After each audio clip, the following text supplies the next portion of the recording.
आज हम देखने वाले हैं जवाना मुल्लपुवम। मूवी की शुरुआत में हम इंडियन आर्मी के एक जवान गिरधर को देखते हैं जो अपने रिटायरमेंट होने के बाद घर लौटा है। वहीं दूसरी ओर हम गिरी की वाइफ जयश्री को देखते हैं जो गवर्नमेंट स्कूल में छोटे बच्चों को पढ़ाती है। वो एक मेहनती और जिम्मेदार पत्नी है जो अपने काम के साथ साथ अपने घर के कामों को भी बखूबी निभाती है। अब एक दिन किसी काम से उस जिले का पुलिस इंस्पेक्टर जिसका नाम सालमोन है वो उनके स्कूल में आकर प्रिंसिपल लक्ष्मी से मुलाकात करता है। इसके बाद जयश्री जैक नाम के एक छोटे बच्चे को प्रिंसिपल ऑफिस लेकर पहुंच जाती है जहां इंस्पेक्टर उनका वेट कर रही होती है। वहां आने के बाद इंस्पेक्टर सालमोन जैक और जयश्री को अकेले रूम में पूछताछ करने के लिए बुलाता है जहां वो जैक से पूछता है कि बेटे तुमने अपने दोस्तों को जो वीडियो भेजा था वो तुम्हारे पास कहां से आया। ये सुनने के बाद पहले तो जैक बोलने से घबराता है पर थोड़े लाड़ प्यार और समझाने के बाद आखिर वो कबूल कर ही लेता है कि जो अश्लील वीडियो उसने अपने दोस्तों के साथ शेयर की थी वो एक्चुअली उसके पापा के मोबाइल से उसको मिली। खैर अब जैक की बात सुनने के बाद इंस्पेक्टर थोड़ा शॉक हो जाता है और जयश्री से कहता है कि इसमें बच्चों का कोई दोष नहीं है, एक्चुअली ये गलती बच्चों के माँ बाप की होती है और अब जैक ने जैसी गलती की वैसी गलती कोई बच्चा ना करे। इसलिए इंस्पेक्टर सालमोन जयश्री और प्रिंसिपल से एक मीटिंग अरेंज करवाने के लिए कहता है जिसमें सारे बच्चों के माँ बाप को साइबर क्राइम से अलर्ट रहने के लिए सुझाव दिया जाएगा ताकि उनका कोई भी असर उनके बच्चों के भविष्य पर ना पड़े। खैर ये सब हो जाने के बाद जयश्री अपनी बेटी दिया के साथ घर आती है और अपने घर के कामों में लग जाती है। और जहाँ बात करें दिया की जो बहुत शरारती है जिसे इंटरनेट पर नई नई चीजों को सुनना और देखना काफी पसंद है। अब अगली सुबह गिरी अपने काम को पूरा करके घर आता है जहाँ वो देखता है कि जयश्री और दिया एक म्यूजिक टीचर के सामने बैठकर सिंगिंग प्रैक्टिस कर रहे होते हैं। अब जैसे ही गिरी आता है तो वो टीचर जल्दी से अपनी बच्ची कुची सिंगिंग खत्म करके वहाँ से निकल जाता है क्योंकि गिरी का स्वभाव इतना अजीब है कि घर में आने वाले हर आदमी को वो शक की निगाह से देखता है कि कहीं उसकी पत्नी का किसी के साथ चक्कर तो नहीं है। और यही नहीं अपनी पत्नी की हर बातों पर वो नजर बनाए रखता है जिस वजह से इन दोनों का रिश्ता भी ठीक नहीं चल रहा होता है। इसी बीच गिरी को एक बात सताई जा रही होती है कि मैं रिटायर होकर घर आया लेकिन मेरी पत्नी और बेटी दोनों भी मेरी केयर नहीं करते और इसी टेंशन की वजह से वो काफी शराब पीता है। फिर वो कहीं जाने के लिए रेडी होता है। इसी बीच आता है इस कहानी का हल्का सा ट्विस्ट जहाँ गिरी अचानक छींकने लगता है। इसको देखकर तुरंत जयश्री दौड़ी दौड़ी उसके पास आती है और किचन में रखे चमेली के फूलों को वहाँ से हटा देती है क्योंकि गिरी को चमेली के फूलों से काफी एलर्जी है जिनकी स्मेल आते ही वो अचानक छींकने लगता है। अब ये देखकर दिया अपनी माँ से पूछती है कि आखिर पापा की चमेली के फूलों के साथ दुश्मनी क्या है, जिसके जवाब में वो कहती है और हम वो किस्सा देखते हैं जब गिरी और जयश्री की शादी हुई थी लेकिन चमेली का गजरा पहनने की वजह से गिरी जयश्री को मंगलसूत्र पहनाते हुए अचानक छींकने लगा था क्योंकि उसे चमेली के फूलों से एलर्जी थी। तो फिर क्या था, जब जब गिरी को चमेली की खुशबू आती है और उसे उसकी वजह से छींक आती है तो वो जयश्री को डांट लगाने लग जाता है। अब घर से निकलने के बाद गिरी अपने दोस्तों से मिलता है जहाँ वो अपनी जिंदगी के थोड़े बहुत तक से भी उनसे शेयर करता है कि रिटायरमेंट होने के बाद वो एक बैंक में सिक्योरिटी की नौकरी कर रहा है और उसकी बेबी भी गवर्नमेंट स्कूल में टीचर है। तो फिर क्या था, बहुत दिनों के बाद ये सभी दोस्त एक साथ होकर दारू पार्टी करते हैं और बड़े ही फिल्मी अंदाज में एक दूसरे के साथ नाचते हुए अपने दिन को एंजॉय करते हैं। खैर अब अगले दिन सुबह गिरी अपने एक दोस्त से कहता है कि मुझे मेरे एक दोस्त का व्हाट्सएप डाटा उसके बिना मर्जी के हासिल करना है। जवाब में उसका दोस्त कहता है कि अगर उस पर्सन का नंबर हमें मिल जाए तो हम उसका डाटा हैक कर सकते हैं। एक्चुअली सच बात तो ये होती है कि गिरी को अपनी बीवी पर शक होता है और अपने दोस्त पर भी, इसलिए वो अपनी बीवी के व्हाट्सएप का डाटा चेक करना चाहता है क्योंकि जयश्री ने अपने मोबाइल में पासवर्ड लगा के रखा हुआ है। घर में आने के बाद गिरी अपने शरीर पर एक अजीब किस्म का तेल लगाकर मालिश करने लगता है जिसे वो आर्मी में होते हुए लगाया करता था,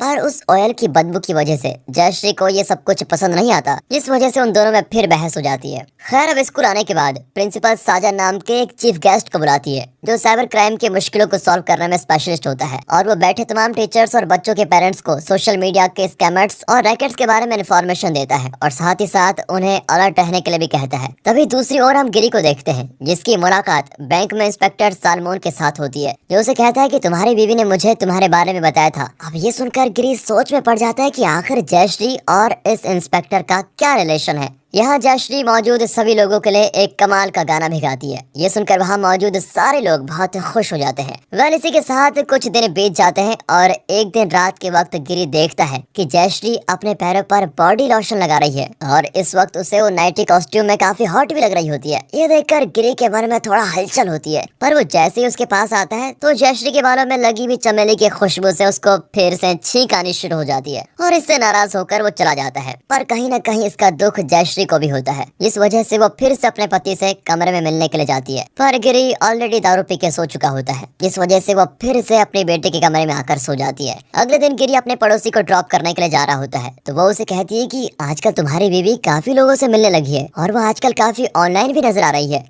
ये सुनने के बाद तो गिरी के मन में और भी शक पैदा हो जाता है। अब उस औरत की बातें सुनकर गिरी के मन में शक और भी बढ़ चुका है, इसलिए वो जयश्री के हर मूवमेंट पर नजर बनाए हुए है। अब काम करते वक्त तो जयश्री को प्रिंसिपल लक्ष्मी का कॉल आता है, जो उसे कहती है कि आने वाले क्रिसमस सेलिब्रेशन के लिए मुझे एक वीडियो एडिटिंग करके चाहिए, जिसकी जिम्मेदारी वो जयश्री को सौंप देती है और जयश्री भी वो काम करने के लिए मान जाती है। अब थोड़ा फ्री होने के बाद जयश्री बच्चों को ऑनलाइन पढ़ाने लगती है, पर तभी अचानक लाइट जाने की वजह से उसका वो काम अधूरा रह जाता है और वो बाहर चली जाती है। तभी गिरी उसका मोबाइल को चेक करने के लिए चुपचाप वहाँ पर आता है, तो वहाँ पर तो पासवर्ड होता है, इस वजह से उसे कुछ खास पता नहीं लगता। अब जयश्री घर पर आने के बाद उसे कहती है कि तुम्हारे दोस्त बाबू के फादर की डेथ हो गई है, क्या तुम वहाँ नहीं जाओगे? जवाब में गिरी कहता है कि उसने मुझे बुलाया नहीं तो मैं क्यों जाऊँ। लेकिन बेचारी जयश्री अपने पति की इज्जत रखने के लिए अपनी बेटी के साथ बाबू के घर चली जाती है, जहाँ जयश्री को देखकर गिरी के दोस्त उसे गिरी के बारे में पूछते हैं, तो वो उन्हें झूठ बोलकर उस बात को टाल देती है। अब वहाँ से आने के बाद जयश्री गिरी को बताती है कि तुम्हारा दोस्त एक नंबर के नशेड़ी है, जो अपने बाप के मरने पर भी अपने दोस्तों के साथ दारू पी रहा था। जिसके थोड़ी देर बाद गिरी अपने दोस्त बाबू को कॉल करके कहता है कि मेरा बाप मरने पर मैंने सारे दोस्तों को दारू पार्टी दी थी, लेकिन तुम्हारे बाप के मरने पर तूने मुझे नहीं बुलाया। इतना कहकर वो कॉल काट देता है।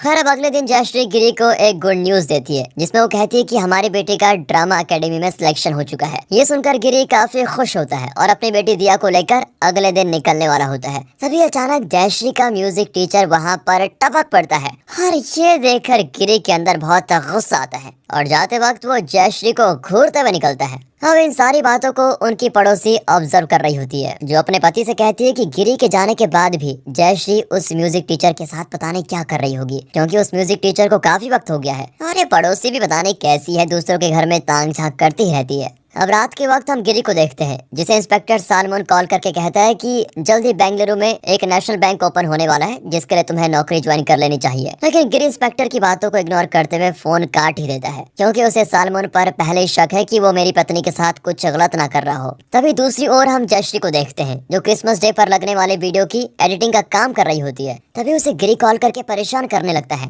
और शक के मारे उस पर आरोप लगाने लगता है कि आजकल तुम कुछ ज्यादा ही बिजी रहने लगी हो। अब ये अजीब बातें सुनकर बेचारी जयश्री काफी इमोशनल हो जाती है और अपना काम ही रोक देती है। लेकिन थोड़ी हिम्मत करने के बाद जब जयश्री फिर से कंप्यूटर की स्क्रीन को ओपन करती है, तो अचानक उसकी स्क्रीन पर एक पॉर्न साइट ओपन हो जाती है, जिसे बार बार क्लोज करने और कैंसिल करने पर भी वो स्क्रीन हटती नहीं। अब इससे परेशान होकर जयश्री पीसी को ही शट डाउन कर देती है। अब उस पॉर्न साइट के डर से जयश्री बहुत ज्यादा परेशान हो जाती है और प्रिंसिपल का दिया हुआ प्रोजेक्ट भी कंप्लीट नहीं हो पाता। जिसके थोड़ी देर बाद वो अपनी बेटी दिया को कॉल करके इस बारे में पूछती है, तो दिया को कुछ समझ में नहीं आता, तो वो कहती है कि वीडियो कॉल पर स्क्रीन शो करो। पर दिया जैसी छोटी बच्ची को ये सब दिखाना अच्छा नहीं था, इसलिए जयश्री उसको कहती है कि सब कुछ ठीक हो गया और ये कहकर वो कॉल काट देती है। अब जयश्री फिर से एक बार उस पॉर्न साइट को हटाने की कोशिश करती है, लेकिन अचानक उसके कंप्यूटर को साइबर पुलिस द्वारा चेक कर लिया जाता है और 29,000 का जुर्माना लगा दिया जाता है। ये देखकर बेचारी जयश्री और भी डर जाती है। इससे निपटने के लिए वो अपने दोस्त पाथू को फोन लगाती है, लेकिन वो भी जयश्री की कुछ खास मदद नहीं कर पाती। और जहाँ बात करें गिरी की, तो वो तो भैया दारू पी के मस्त सो रहा होता है, जिसे कॉल पर बोलने तक की फुर्सत नहीं होती। अब जयश्री को समझ में नहीं आता कि आखिर इस फालतू वेबसाइट की परेशानी से कैसे निपटूं। तभी वो उस जुर्माने को भर के इस परेशानी को हल करने की कोशिश करती है, लेकिन उस साइबर क्राइम द्वारा दिए गए जुर्माने को भरने के लिए जयश्री के पास इतने पैसे नहीं होते। इसलिए वो अपने साथ काम करने वाली टीचर ईशा को कॉल करके उससे 20,000 रुपए सेंड करने के लिए कहती है। बैंक में पैसे आ जाने के बाद जयश्री ऑनलाइन पेमेंट करने की कोशिश करती है, लेकिन अनफॉर्चुनेटली उस पेमेंट को सिर्फ क्रेडिट कार्ड के द्वारा ही एक्सेप्ट किया जा सकता है। ये देखकर जयश्री का ये प्लान भी फ्लॉप हो जाता है और वो एक नई उलझन में फंस जाती है। अब सर दर्द की वजह से जयश्री कंप्यूटर के सामने ही सो जाती है। जैसे ही सुबह होती है तो पुलिस जयश्री का पता लगाकर उसके घर पहुंच जाती है और उसे गिरफ्तार करके लेके जाती है, जहाँ सारे मोहल्ले के लोग उसे गंदी नजर से देख रहे होते हैं। और यही नहीं, उसकी बेटी और गिरी भी वहाँ पहुँच जाते हैं, जो जयश्री को देखकर एकदम शॉक हो जाते हैं और तभी जयश्री की नींद खुलती है और पता चलता है कि यह हकीकत नहीं बल्कि एक डरावना सपना था। खैर सुबह फिर से एक बार जयश्री कंप्यूटर को ओपन करके चेक करती है, लेकिन अब तक वो पॉर्न साइट वहाँ पर वैसे की वैसी मौजूद है जो अब तक रिमूव नहीं हुई। इससे परेशान होकर जयश्री अपने स्कूल में काम करने वाली एक लेडीज स्टाफ के पास जाकर साइबर एक्सपर्ट साजन का नंबर मांगती है, जो उस दिन चीफ गेस्ट बनकर उनके स्कूल में आया था। अब फाइनली नंबर हासिल करने के बाद जयश्री उसे घर जाकर कॉल करती है और वो पॉर्न साइट की तमाम बातें उसको बता देती है जो कल रात हुई थी। ये सुनकर साजन उसे चिंता न करने के लिए कहता है और जितना जल्दी हो सके उसकी प्रॉब्लम को सॉल्व कर देने का आश्वासन देता है। अब थोड़ी देर के बाद दिया जयश्री को कॉल करके कहती है कि मेरा फाइनल राउंड का कंपटीशन पूरा हो जाने के बाद पापा और मैं दोनों बहुत जल्द आने वाले हैं। अब ये सुनकर जयश्री की चिंता और बढ़ जाती है क्योंकि उसके पास वक्त बहुत कम है और ऑपरेटर साजन अपने बताए मुताबिक अब तक वहाँ नहीं पहुँचा है। अब हम गिरी को देखते हैं जो अपने दोस्त बाबू के बुलाने पर उनके अड्डे पर दारू पार्टी करने के लिए पहुंच जाता है। इसके बाद उन सभी गंजेड़ी दोस्तों की दारू पार्टी शुरू हो जाती है और मौसम खराब होने की वजह से बारिश भी। और इसी के साथ हम साजन को देखते हैं जो जयश्री के घर का रास्ता ढूंढते हुए वहां पहुंच जाता है, लेकिन बारिश में गीला होने की वजह से जयश्री से कमरे में जाकर कपड़े चेंज करने की रिक्वेस्ट करता है। अब जैसे ही वो कपड़े बदल कर बाहर निकलता है तभी उसकी नजर गिरी के लाए हुए शराब पर पड़ती है, जिसके एक दो पैग लगाकर वो भी अपने अंदर का बेबड़ा शांत कर लेता है और अपने मोबाइल को चार्जिंग पर लगाकर बाहर आता है। अब कंप्यूटर को ऑन करने के बाद उस पॉर्न साइट को रिमूव करने की कोशिश करने लगता है और कहता है कि इस प्रॉब्लम को सॉल्व होने में 2 घंटे का टाइम लग सकता है, इसलिए आप खुद को थोड़ा टेंशन फ्री रखो और थोड़ा फ्रेश होके आ जाओ ताकि आपको थोड़ा रिलैक्स मिले। साजन की ये बात मानकर जयश्री अपने कपड़े चेंज करने के लिए उसी रूम में चले जाती है और अपने कपड़े चेंज करने लगती है। अब यहाँ पर आता है एक चौंकाने वाला ट्विस्ट, जहाँ हमें पता चलता है कि जिस साजन को हम भोला समझ रहे थे वो एक नीच इंसान है जिसने उस कमरे में अपने मोबाइल का कैमरा ऑन करके रखा हुआ है और उसका लाइव टेलीकास्ट वो अपने लैपटॉप पर देख रहा होता है। अब जैसे जयश्री अपने कपड़े बदलकर बाहर आती है और उसे रिपेयर के बारे में पूछती है तो साजन कहता है कि किसी ने आपका अकाउंट हैक कर लिया है जिस वजह से प्रॉब्लम हो रही है, लेकिन थोड़ी देर में ये सब कुछ सही हो जाएगा। लेकिन थोड़ी ही देर में साजन की नीयत बदल जाती है और वो जयश्री से गंदी गंदी बातें करने लगता है कि आप घर पर अकेले हैं और आपके पति साथ नहीं है और हो सकता है कि आप अकेलापन महसूस कर रही हो और इसका मतलब तो यही होता है कि आपने अपनी हवस को पूरी करने के लिए पॉर्न साइट का इस्तेमाल किया। साजन की ये अश्लील बातें सुनकर जयश्री उस पर भड़क जाती है और उसे भला बुरा सुनाने लग जाती है कि मैं एक टीचर हूँ, मुझे अपनी इज्जत प्यारी है और तुम जैसा सोच रहे हो मैंने वैसा कुछ भी नहीं किया। वह इसी के साथ सीन चेंज होता है और हम गिरी को देखते हैं जिसकी दारू पार्टी फिलहाल खत्म हो चुकी है और वो अपने घर पर लौट रहा होता है। उसके दिमाग में कहीं न कहीं वही बातें चल रही है कि जरूर जयश्री किसी आदमी के साथ बात कर रही होगी, जिसे रंगे हाथों पकड़ने के लिए वो घर के सामने से जाने के बजाय पिछले दरवाजे से एंटर करता है और जाकर देखता है कि जयश्री किसी अनजान आदमी के साथ बात कर रही है और वो चुपचाप वहाँ खड़ा होकर सारी बातें सुनने लगता है। अब यहाँ साजन अपने दिल की बात जयश्री से शेयर करता है कि जब मैंने तुम्हें देखा था तो पहली ही नजर में मैं तुम्हें पसंद करने लगा था। और जब डर के मारे जयश्री उसे घर से बाहर निकालने की कोशिश करती है तो साजन उसे जबरदस्ती रोककर ब्लैकमेल करने की कोशिश करने लगता है और यही नहीं, वो एक सॉन्ग प्ले करके जयश्री को जबरदस्ती नाचने के लिए मजबूर करता है, जिससे जयश्री को बहुत गुस्सा आता है और वो उसे ताने मारते हुए कहती है कि मैं तुम्हारे बाप की नौकर नहीं हूँ जो तुम्हारे इशारों पर नाचूंगी, और कहती है कि मैं एक टीचर हूँ और एक अच्छी पत्नी जिसे अपना फर्ज निभाना अच्छे से आता है। मैं तो बस इस मुश्किल फंस गई थी, इसलिए हेल्प करने के लिए मैंने तुम्हें कॉल किया, लेकिन मुझे नहीं पता था कि तुम्हारी नीयत इतनी घटिया होगी। अब जयश्री की ये सारी बातें सुनकर बाहर खड़ा गिरी अपनी गलती का पछतावा करता है कि मैंने बिना कुछ देखे और सुने अपनी पत्नी पर शक कर दिया और उसे एहसास होता है कि उसकी पत्नी कैरेक्टरलेस नहीं बल्कि एक अच्छी माँ और एक अच्छी पत्नी भी है। अब यहाँ जयश्री की बातें सुनकर साजन डर जाता है और किसी की आने की आहट सुनकर घर में ही कहीं छिप जाता है। वहीं गिरी से भी नहीं रहा जाता और वो घर के अंदर आ ही जाता है और अपनी बंदूक लेकर साजन को घर में ढूंढने लगता है,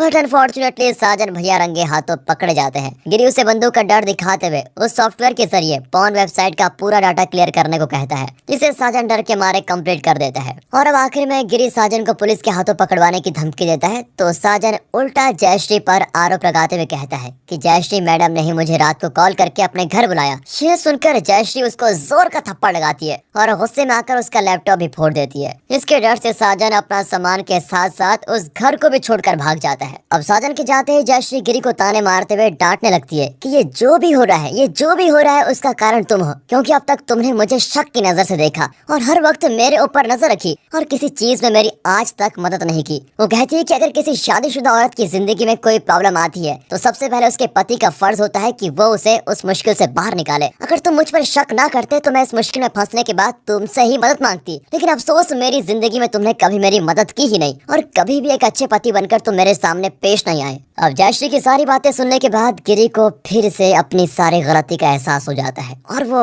मन ही मन खुद को कोसने भी लगता है। कुछ दिन बीत जाते हैं और जयश्री दिया को समझाते हुए कहती है कि तुम्हें कंप्यूटर और इंटरनेट का इस्तेमाल सिर्फ अपनी चीजों के लिए करना चाहिए, बाकी तुम्हें ये सारी चीजें भूल जानी चाहिए। इसके बाद हम इस मूवी का लास्ट सीन देखते हैं जिसमें जयश्री गिरी से पूछती है, क्या अब भी तुम मुझ पर शक करते हो? जवाब में गिरी मुस्कुराते हुए उसे हक कर लेता है, क्योंकि अब गिरी के बिहेवियर में बहुत बदलाव आ चुका है, क्योंकि जयश्री ने उसकी आंखें खोल दी हैं और उसे अपनी गलती का एहसास भी करा दिया। इसके बाद इनकी जिंदगी में फिर से खुशियां लौट आती हैं। तो इसी के साथ जाते जाते हमें इस मूवी में एक मैसेज मिलता है कि हर साल हमारे देश में लाखों लोगों को पोर्न साइट के जाल में फंसा कर साइबर क्राइम का शिकार बनाया जाता है और साथ ही साथ उनसे अच्छे खासे पैसे भी लूटे जाते हैं, जिनसे सतर्क रहना हमारी जिम्मेदारी है। और इसी तरह के ग्रेट मैसेज के साथ मूवी का होता है दी एंड। तो दोस्तों, वीडियो अच्छी लगी हो तो लाइक, मूवी अच्छी लगी हो तो सब्सक्राइब। बाकी मिलते हैं अगली वीडियो में, तब तक के लिए गुड बाय, अपना ख्याल रखिए and finally thanks for watching.